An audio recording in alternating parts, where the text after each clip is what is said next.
eze ndị anyị na-eze n'okpuru ya ọ dịghị onye ya na-azụ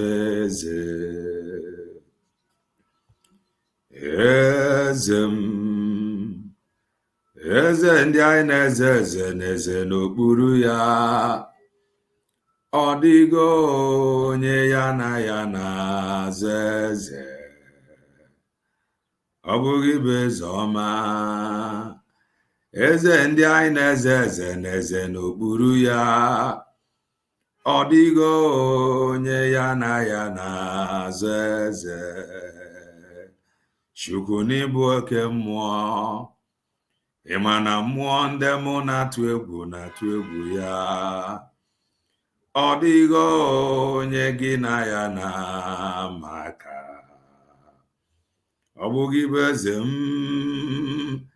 eze ndị a na-eze n'okpuru gị ọ dịghị onye gị na ya na-azụ eze Chukwu n'ịbụ oke mmụọ ịma na mmụọ ndị mụ na-atụ egwu ya ọ dịghị onye gị na ya na-amaka Igbo bụ Igbo ụtụtụ ọma ehihie ọma mgbede ọma depending your time zone anyị ya dịka echi maka na echi adịghị agwụ ka anyị na-agbaga ọ bụ na isonyebe what are you waiting for? Click the like button, subscribe, comment, share. If I na-ekwu na nke ikpeazụ oyi elu oyi. If you are just coming across our channel for the very first time, this is Kelenna TV. We are live and we are direct, bringing you the gospel of redemption like your doorstep. If I na-eme common sense, the reason abụrụ na ịmara ife ịmụ ife kara anyị mara ife mana ọ nwere ife ị na-echefu ọ maka ya ka anyị ji wee nọdụ. I just want to make common sense as always. Yes, if I na-eme common sense, ọ nwere ife m chọrọ ịgwatụ anyị taa. Ịma na ọ nwere egwu njọs gụọ na eze ndị ya na-eze ọ na-ezo n'okpuru eze ndị eze. Enwere eze ndị eze ndị ya na-eze na-ezo n'okpuru eze ndị eze. Ị nwere ike ịma nghọta onye ọbụla na-claim to be Igbo leader ịghọtago, then abịa na-aga ntu a gagide ntu ahụ Mazi Nnamdi Kanu apụta preach with the gospel of redemption. ịghọtago now mgbe ọ na-preach this very gospel of redemption, eze ndị anyị na-eze bịaziri zebezie n'okpuru ya. Amamịnagọta now enwere eze ndị anyị na-eze bụ eze ịghọtara. So mgbe ọ bịara preach with this gospel of redemption, the gospel of truth, o preach gị ya eze ndị ahụ anyị na-eze ebidozie zonyebe n'okpuru ya. He is the carrier of truth. Ị nwere ike man like ya. Ekwuru m before that for the grace they carry to work for you, you must first identify that grace. Eze ndị ya na-eze bịara zebezie n'okpuru ya as a mere mortal. Amamịnagọta now. So ndị niile a na-ekwugara na ha bụ leader na ha bụ nke ọzọ, our people ejiri aka ha by themselves choose onye ji abụ their leader and onye ya achịfa. And ikpe eji n'aka nchọ ka m wetu onu. Ikpe eji n'aka bụ ikpe Mazi Nnamdi Kanu. And ikpe a ọ dị ka postpone ya until Tuesday. Aka m amara mgbe iji enweta ozi ya. Mana something happened. Ịma aka na-eme accuse. Some ndị be anyị dị good n'ime people accuse. Ụfọdụ osi bụ na nwanne anyị nwoke waziri ike ọ chọburu ikpu mask, ọ chọburu ime nke ekwukwe ya nke ahụ aga, mana emesịkwana dị okwu enweghị iru ka nna agbaghere. Then oge Mazi Nnamdi Kanu nwere nsogbu, o nwere something o kwuru banyere Mazi Ekpa. At least ndị anọ close bụ ndị maka emecha ka dị ozi si wee bute oge a, the same people no close, they try how to suppress it. Mana o nwere ife ndị agụpụtara gị ịghọtago. and try go without the thing careful because that mbra they call connect for Mazi Ekpa Njoku nchoga wetu olu you got to go the mbra they call connect to Mazi Ekpa Njoku even ka the news you can agba now federal government can ekwu ife fa na-ekwu those that believe that Mazi Ekpa Njoku were the agents of the federal government ha can believe or ha ka chọrọ ka believe that Mazi Ekpa na ọbịa dị on his own ebe ịzọpụta ndị be anyị na ọ bịara work as an agent of the federal government. Ikwere ka ha change this they have been saying. Ha nwakpọrọ ya agent of the federal government. Fa akpọrọ ya agent of Umahi. Fa akpọrọ ya the agents of Hope Uzodimma, the agents of Southeast governors, the agents of federal government. Fa megidere sị na ọ bụrụ onye Igbo that he don't mean well. And the kachi na-eji na-efo anya na-achọpụta na ya nwa bụ nwa amadi pụtara on his own which no megidekwana kwue yet those that is good n'inye the dog a bad name ka enwe ike ịha nga ha ka nọkwa they never do wells the social media Igbo henchmen the social media Igbo bandit fa ka nọkwa ka na-akọrọ mpeteri even up till now federal government by themselves apụtago na-ekwu that na Mazi Simon Ekpa is working with Mazi Nnamdi Kanu. They never do wells. They have not yet believed up to now that Mazi Ekpa actually came into Mazi Nnamdi Kanu's website. Is open nke ndị be anyị. Let me read this out. This is from Oluchi Christie's account. And I read, Simon Ekperima is Nigeria government agent and their last card game. But IPOB-DOS was smarter. I told you this earlier. Some of you did not listen. It is playing out now. What is playing out now? Can even play out? Now, federal government is linking Ifefana Agabiga to Mazi Nnamdi Kanu. Then linking Mazi Nnamdi Kanu to Mazi Simon Ekpa. Yet, Faka believe na Mazi Ekpa agent, but Mazi Nnamdi Kanu abu the agent. Has na Mazi Ekpa agent. Then Mazi Nnamdi Kanu abu the agent. But here is the federal government has na Mazi Ekpa agent of the federal government. The federal government is linking Mazi Simon Ekpa to Mazi Nnamdi Kanu. So, obro na Mazi Ekpa agent, that is to say na Mazi Nnamdi Kanu buku agent too. You got that? Rabi ife ha na-agwa gị ka anyị tụnyetụ ụgwọ obere azụ na anyị si olu ka m na-agwa gị. Let us now go and read another for you ka ị nwee ike ịghọta. This is from Emeka Gift Official and he wrote 14 hours ago. The one that I just read happened 15 hours ago. Fama mutasela online. Mgbe ọbụla Mazi Nnamdi Kanu ya aga court mgbe akapa ya apụta ka ha dị active. So let me read this out.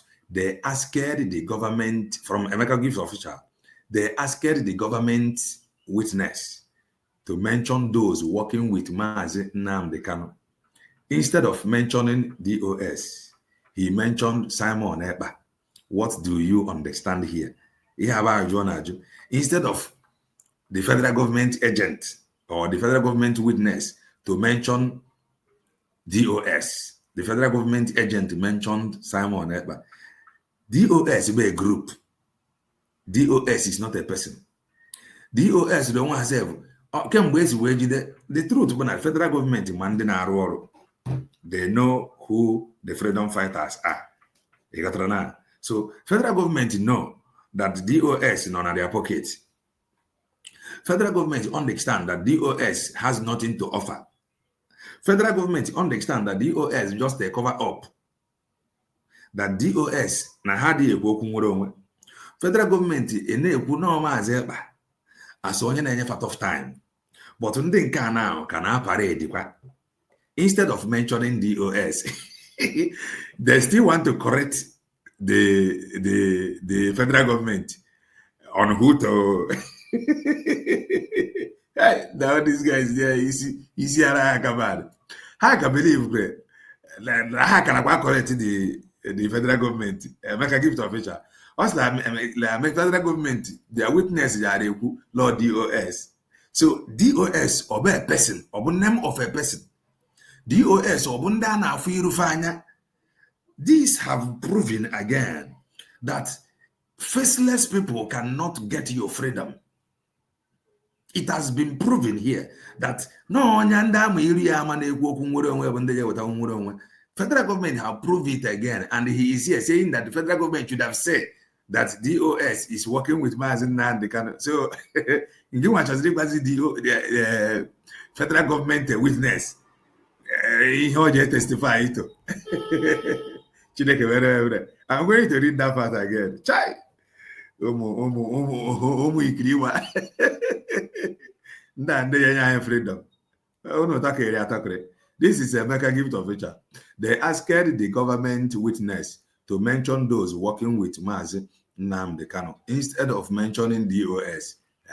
He mentioned Simon Eba. What do you understand? DOS, so nobody not know DOS. Nobody sabi them there. Nobody sabi DOS. Doctorate of State. So Hagdagi no Mazi Eba.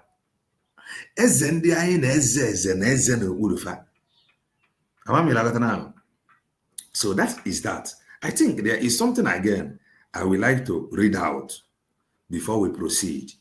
I would like to read it out. Very, very important. I pray can chotam waratin Ozibo. I would like to read it. I would like to read out this thing before we proceed. I would like to read it out. Let me look for it. Let me look for it. I would like to read it out. Na ụfọdụ ife na-emeni ụfọdụ ndị obodo ọzọ, you must understand the grace that work with Mazi Ekpa and the Mazi Nnamdi Kanu before such grace arụra gị ọrụ. Ọ bụrụ na ịghọta such grace ama nrụ gị ọrụ, you must understand the grace. Not only understanding it, if possible, you submit to that very grace or ọrụ, because these are things ụfọdụ ndị anyị na-afa gbara ịghọtago, ndị ahụ na-ekpe ekpere ka ha nwee a voice like Mazi Ekpa and the Mazi Nnamdi Kanu. I would like to see this thing and read it out. Very, very important I do that. How can I find it? I would like to read it out. I would like to read it out. Hey. Ihe not an address. Banyere Mazi Ekpa. Not an wrote it. Banyere Mazi Ekpa Njoko. I would like to read it out.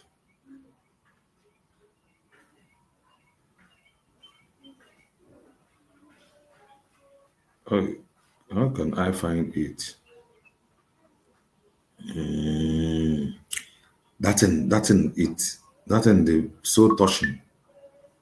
So touching. I saw it before, but I was busy, so I could not write it down.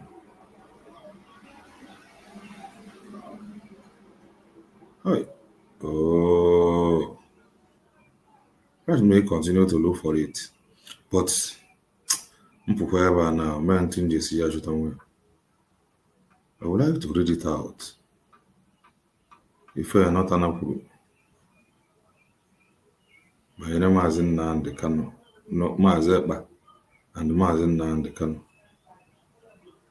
Not an wrote it, and one of our brothers shared it.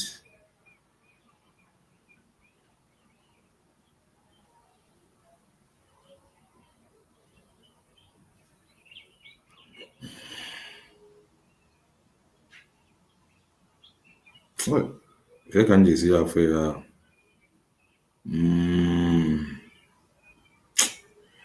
That thing was so touching. I like it go touch here before my governor and Mazi Nnamdi Kanu. I have seen it. what Enotana wrote. This our brother shared it, and from Marvelous Arise. Let me read what Enotana wrote by Mazi Nnamdi Kanu before my gabazie la ego for the witness. And he wrote, see what a Hausa man wrote about Mazi Nnamdi Kanu and the Biafra. Every word uttered by Mazi Nnamdi Kanu in that courtroom today was not merely a defense. It was a cry from the depth of a wounded soul. The cry of a people denied their history, denied their voice, and they denied their dignity. When he declared fighting for Biafra emancipation is my fundamental right, not a crime, he summoned the truth that nations fear and the tyrant bury. That freedom is not given, it is claimed. He stood not just as a man in handcuffs, but as a symbol of a dream, unbreaking by walls, unshaken by threat, and untouched by fear. You can jail a body, but you can never jail the truth. You can silence a man, but not the memory of what he stood for. If a country must crush a voice to maintain its unity, then that unity is already broken. And as I watch from the north, my heart bleeds. We are starving for someone like him, not to divide, but to awaken us from this engineered slumber.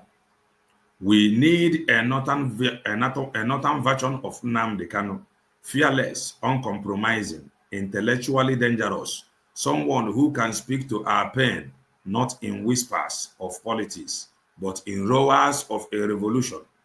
For too long, our youths have been used as food soldiers for greedy elites, blinded by religion, chained by poverty, and defended by propaganda. Who will rise for us? Who will challenge the illusion and teach us that loyalty to injustice is betrayal to destiny? The North is not weak. We are only uninformed. And until a voice rises to break this silence, our chains will be decorated but never removed. We need that voice now. We need that fire. We need that awakening. This is from a northern man, Khalid Yazidu. You gotta go. Khalid Yazidu. He wrote this about Mazi Nnamdi Kanu. Okay, before Anyagaba again, there is something that I will show you. For those is calling Mazeba the agent of the federal government. I am going to play to you what Mazeba said. The time we believe, when the man believe not near agent. I want to play to you what he said. I want to bring it to the screen. What he said. Ogana, we are agent of the federal government. Because agent of the federal government, Yana, we are brought a COVID. You gotta go. Let me bring it out. Careful. No to gap over there, agent of the federal government. And he told them that he is not Ograndia. Near they are for anybody. Near they are for Mazi Nnamdi Kanu. That Leifon name has nothing to do with Mazi Nnamdi Kanu. Near Nemero where if as a Biafran fro Nandibia Nidri. Onye nyaka, onye nzọpụta. Mana yet the gangsters believe. Even up to now, federal government by themselves is linking Mazi Nnamdi Kanu and the Mazi Eba. The gangsters is saying no. They want to force Mazi Eba to federal government by force. Let us now listen to Mazi Eba and we move. You see, whatever I am doing today has nothing to do with Mazi Nnamdi Kanu. He did not give me the order. And I've made it very clear. We exonerate him from everything we are doing today. That particular thing has been made very clear to the public, including to the Nigerian media. I am fighting on my own, leading the Biafra government in exile. He is fighting on his own, leading Biafra government in exile. He is fighting on his own, leading Biafra government in exile. But what do you have? They never do wells. They said it is a lie that he is working for the federal government. Am I right now? Oge o kwuru ihe abụ oge federal government ka na-ekwu na Mazi Ekpa is working for Mazi Nnamdi Kanu. Oge o kwuru ihe abụ mgbe never do wells, IPOB DOS, mgbe ha ka na-ekwu that na Mazi Ekpa is an agent of the federal government. Let me play it again for you to hear. Listen to that again. You see, whatever I am doing today has nothing to do with Mazi Nnamdi Kanu. It has nothing to do with Mazi Nnamdi Kanu. Underline that word. If I be that whatever he is doing has nothing to do with Mazi Nnamdi Kanu. But what do you have? You have federal government saying no, that you are working for Mazi Nnamdi Kanu. And those never do wells. Those operators in the black market, those he addressed as Achikote Ekwonu, Meshia Hiriokundia. They said that he is an agent of the federal government. Listen to it again. He did not give me the order. And I've made it very clear. We exonerate him from everything we are doing today. Okay. That particular thing has been made very clear to the public, including to the Nigerian media. Okay. I am fighting on my own, okay. Leading the Biafra government in exile. You see? He is fighting on his own, leading Biafra government in exile. Who are these people fighting for? They are not fighting on their own. Ha just not under Mazi Nnamdi Kanu. Because under that name, fundraising. Under that name, fundraising. Let me bring out another thing for you. Continue to listen. Today has nothing to do with Mazi Nnamdi Kanu. He did not give me the order. And I've made it very clear.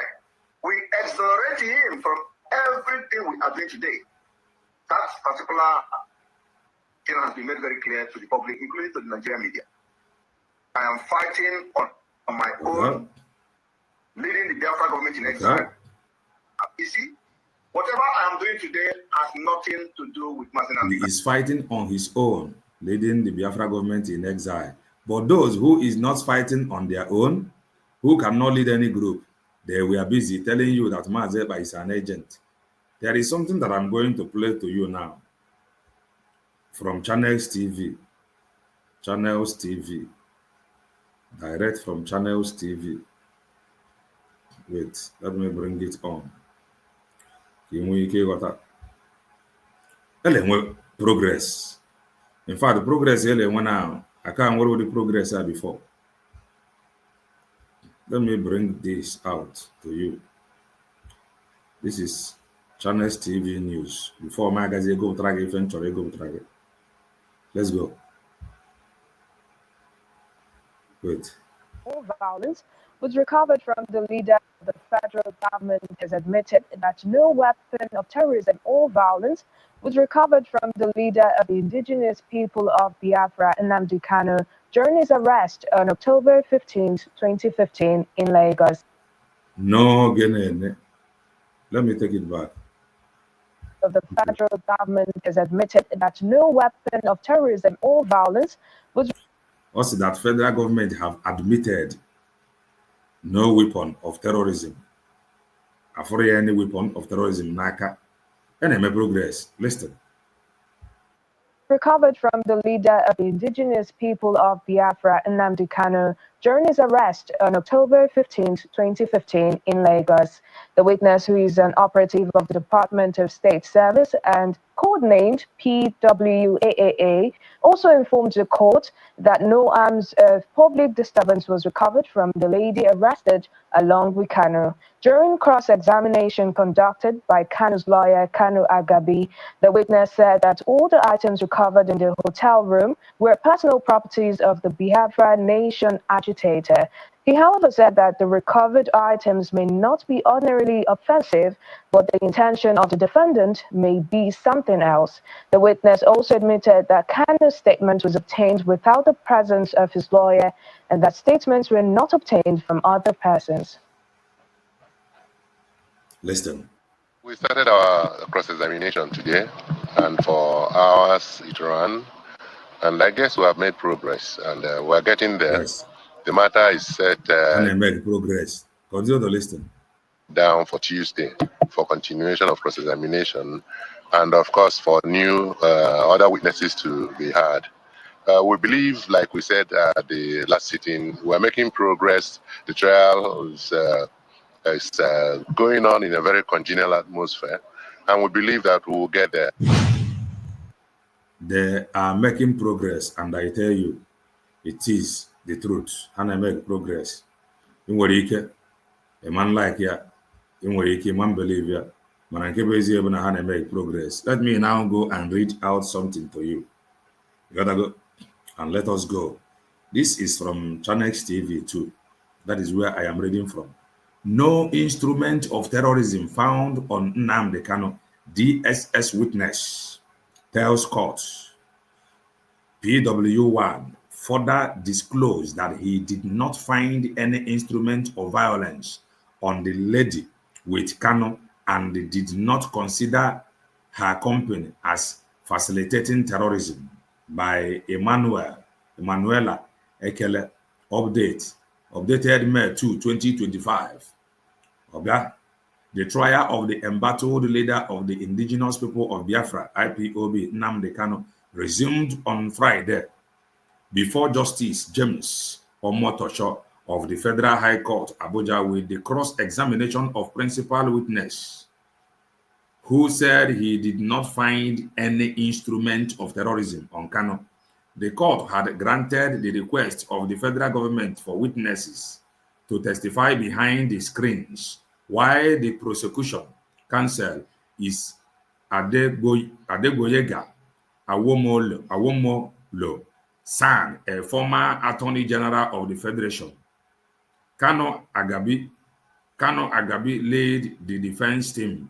An operative of the Department of State Service, known simply as AAA, appeared as PW1 when AAA was asked if he was the officer conducting the interview in the video played in court. He said that 5 officers were in the room and that he was one of them.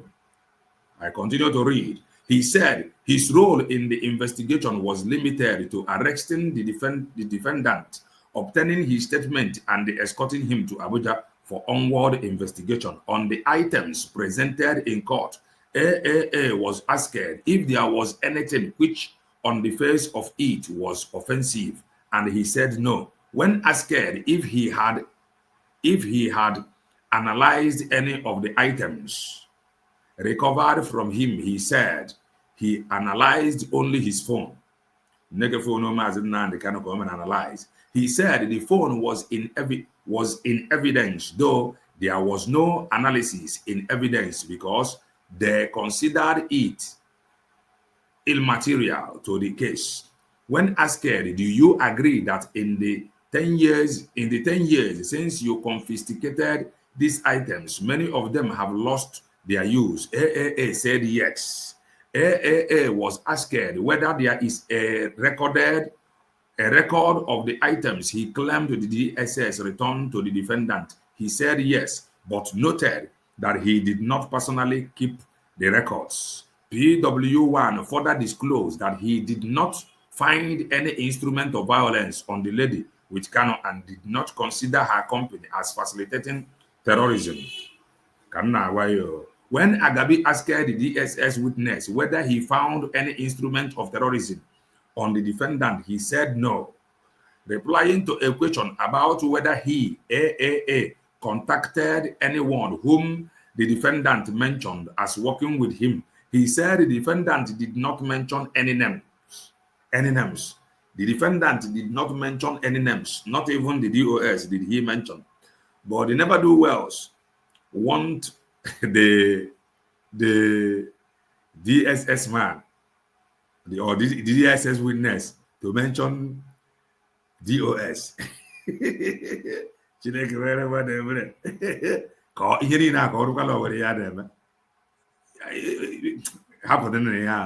Replying to a question about whether he, AAA, contacted anyone whom the defendant mentioned as working with him, he said the defendant did not mention any names, adding that he did not know whether other people were standing terrorism trial with the defendant in this case. I put it to you that there is no other person in the whole of Nigeria who is standing terrorism trial for Biafra agitation except the defendant. Agabi told the PW1. However, AAA said he knew some people stood trial with the defendant earlier, but did not know the state of those trials now.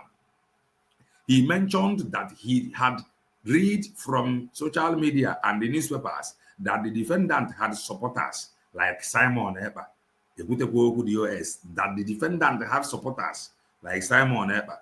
And whereas Mazi Simon Eber said that whatever he is doing has nothing to do with Mazi Nnamdi Kanu, that he came out on his own.